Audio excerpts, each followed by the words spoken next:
介紹所有嘅食肆咧，都係我咧識咗好耐嘅。咁咧就有兩個標準啦。第一個我都講過，就係我從來未試過咧去嗰度食嘢係唔俾錢，唔俾錢嗰啲唔會真實嘅，記住。第二咧就係咧，我係食2、3、4次，肯定佢無論廚房啊服務好咧，我先會介紹俾大家。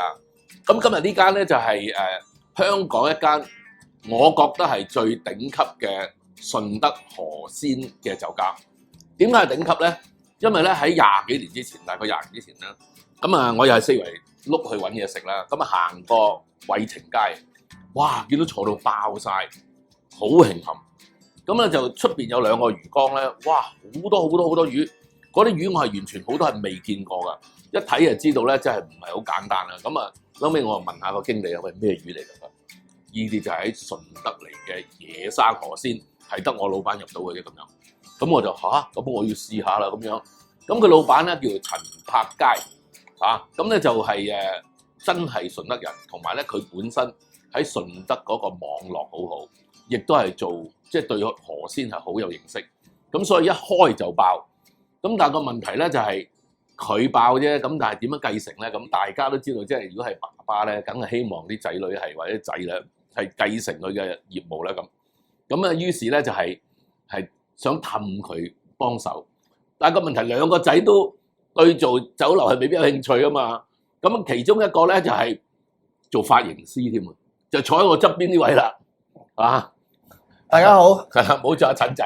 咁啊做髮型師，咁但係佢爸爸咧亦都唔好意思開口叫佢翻去鋪頭幫手。咁啊結果咧，老婆你開口啦咁樣。咁啊老婆咧就開口啦。咁你阿媽點同你講咧？點樣氹到你咧？咁呢一個講落咧都有啲搞笑。咁啊初初咧，咁我本身係做髮型師啦。咁跟住之後咧，有一晚咧，我阿媽突然之間咧就煲個湯喎，問我今晚翻嚟飲喎。佢話你哋咧，你同細佬都好。佢話始終咧，阿爸阿媽咧而家咧做酒樓做成咧，年紀都將會大啊。咁所以咧都有人接掌。咁咧細佬就翻咗嚟啦。咁我想睇下你咧，睇你幾時認為翻嚟幫屋企手。咁佢就突然之間，哇！我話今晚個湯啊本身好溫情嘅，突然之間咁凝重嘅話題變咗。咁因為我髮型同埋飲食業係完全兩碼子事啊，我都完全唔同。咁我都想知下自己要做啲咩先得㗎。跟住佢又解釋俾我聽啦。佢話你唔使太擔心。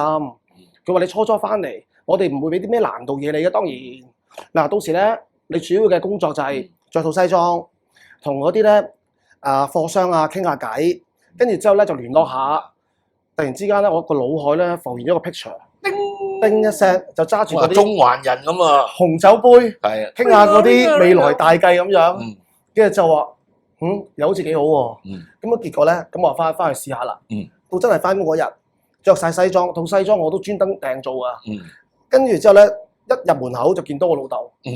佢第一時間問我：你着差唔多。阿仔，你着套西裝做咩啊？我翻工咯。我翻工唔係着西裝嘅咩？阿媽叫我着西裝嘅，除咗佢先得。我要除西裝嘅咩？跟住之後咧，有個人會帶你㗎啦。你跟住佢去學嘢啦。跟住之後咧就帶咗去一個地方，原來貨倉嚟嘅。跟住之後咧，我15分鐘我諗唔夠，我連個底衫都流出汗。跟住之後咧，我翻到嚟點解唔係傾嗰啲貨商計劃嘅咩？點解我要變咗執倉嘅？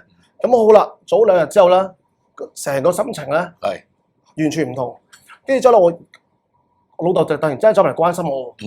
初做個個都係咁噶啦，捱下啦。不過咁，你之前咧嗰啲師傅咧，一日為師就終身為父。咁咧你都要請人嚟食翻餐飯，謝師宴嘅。即係髮型屋裏邊啲師傅。係啦，跟住之後咧，咁我哋就繼續我做個管倉工作，再做下咧，發覺咦唔得喎，真係捱唔住喎。當我剝咗件衫，想話老豆我都係頂唔住啦，想翻去嘅時間裏邊咧，一出門口，咦唔係喎，嗰日我先請晒師傅，請晒師兄，左恭喜右多謝，咁樣翻去咪好瘀，我點翻啊？所以你老豆識啊，封咗條後路先啊。我識阿陳仔嗰時咧，佢就做緊樓面啊，即係做負責人啊，好勤力。因為嗰陣時候咧，咁我做完樓面，跟住啲嘢認識多咗，咁我自己咧又有個心態又覺得咯喎，咦其實我去到呢個位，會唔會又俾機會自己？係又試下輕輕推高啲咧，就自動請纓，就同廚房嗰啲大佬師傅講聲，我希望入一入嚟廚房就跟你哋學嘢。咁你作為太子入到去咁點搞咧？我初初都好唔慣㗎，初初都。喂，咁你一個過程之中，你幕後你爸爸有冇暗地裏做推手嘅咧？起初佢都冇㗎，起初佢都冇㗎，因為佢可能佢都會覺得我試兩試出翻嚟啩。咁啊，跟住之後咧，咁去到後期裏邊咧，咁佢淨係會耐唔耐過嚟捉一捉。咦，識擋你條魚咯喎！咦，開始識切咯喎！嗱，佢講咗咁多，係咪大隻講？究竟識唔識劏魚？究竟識唔識煮嘢咧？我哋即刻見證一下。陳仔，你講到你咁巴閉，我想睇下你係咪真係識劏魚？好啊！嗱，其中咧花錦鱔一條咧就分分鐘20幾30斤噶嘛。我識得有啲人咧唔識捉鱔咧，一竇出嚟咧，佢個嘴一吸，手指都咬斷。係嘛？手掌咬斷啦，咁所以咧，你示範睇下你係咪真係識攞魚同劏魚先？好啊！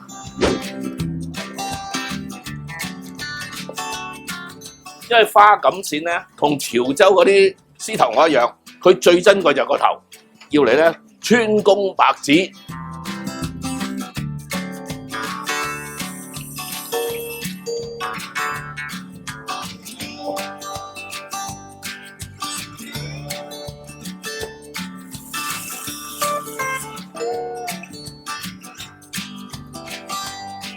果然掂喎嚇，你睇下幾靚仔，劏埋條黑寶石我睇，冇問題。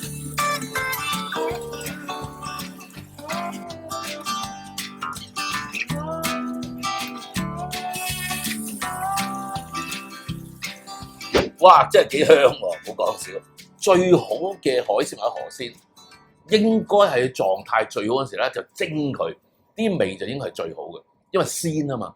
咁你如果你炆咗、扣咗咧，咪即係油泵泵咁咯咁嚇。咁開頭咧啲經理唔接受啊，我話你唔使理我，我俾錢你，你做俾我睇得㗎啦，叫個廚房咁。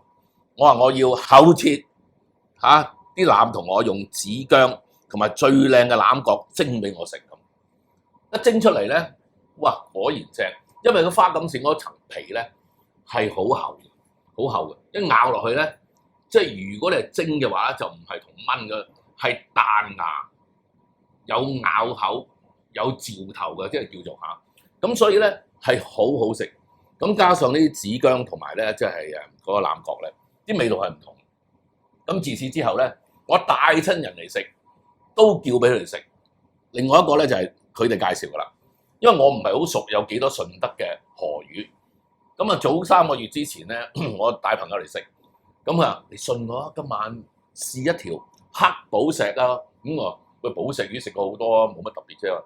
呢個黑寶石有少少唔同，就係咧就係佢嗰個 texture 同埋個皮咧蒸得好嘅話咧，係比海斑更正。咁整呢兩味有咩竅門先？個鱔咧本身個受火性咧就好高，你要咧做得佢熟，又唔好破壞佢本身個肉質咧。師傅個火候好緊要。係。咁啊加埋咧紫薑腩角蒸。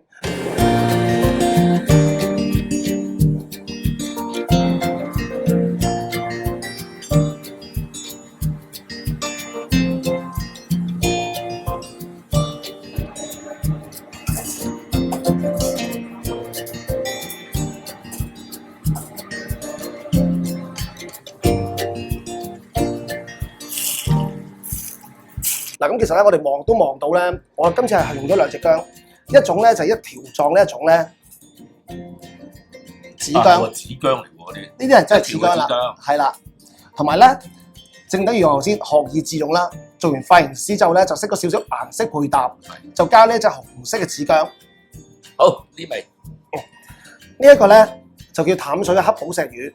咁呢一種魚咧，其實好多人咧都中意食淡水魚，但係佢哋有時候好怕骨啊。但係呢一種黑寶石魚咧，佢魚油味好重，唔多骨。因為點解咧？因為佢皮下嗰個魚油嘅油脂咧，佢分佈得咧好足啊。所以咧，你喺佢食嘅時間裏邊咧，你感覺魚味好濃，好滑。咁啊加埋咧呢一種魚咧，其實就唔使加咁多烹調方法，就咁清蒸，攞啲薑葱爆香佢，炸一炸油，咁已經好好食噶啦。好啦，喺我食之前咧，或者拜拜之前講多次就係咧，呢個節目咧係唔收錢，唔食免費嘢噶。咁所以咧，如果大家發現有好嘢食嘅話咧，通知我會真金白銀去食2次。好嘅咧就介紹你，好嘛？好，喂，食啦喂，喂好，拜拜，拜拜。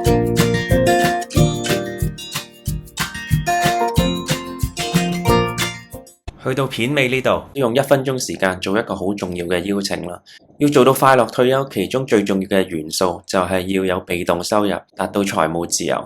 咁 Luke Sir 過去幾年嚟咧，一直都有搞一啲退休投資課程，希望幫助退休人士建立被動收入，避開投資陷阱，做到安樂退休啦。咁如果你都有興趣跟 Luke Sir 學理財投資嘅話咧，咁嚟緊咧可以首先參加一個 Luke Sir 退休投資嘅免費線上簡介會啊。Luke Sir 就會同大家分享退休後建立穩健被動收入嘅秘訣啦，點樣避開退休人士最常犯嘅投資陷阱啦，同埋亦都會介紹下 Luke Sir 本身嘅退休投資課程。所以有興趣嘅話，記得喺呢條片下面 description box 度報翻嚟緊嘅線上課堂啦。如果有留意開 Luke Sir 嘅話咧，都知道佢係一位退休投資專家啦。早前咧都俾經濟日報訪問過，上過 iMoney 嘅封面，分享退休投資嘅秘訣。咁佢亦都持續有寫退休投資相關嘅專欄啦，好多次咧都係有準確嘅預測嘅，包括早前200零蚊嘅時候買入港交所，1年內取得接近1倍嘅回報啦。2020年嘅時候準確預測香港樓會大跌啦，亦都準確預測商鋪會大跌啦。早前亦都分享過國泰航空嘅投資策略，成功咧賺咗超過1倍嘅。所以如果有興趣跟 Luke Sir 學理財投資嘅話，記得報翻嚟緊嘅免費線上簡介會啦。呢條片下面 description box 就可以報到噶啦。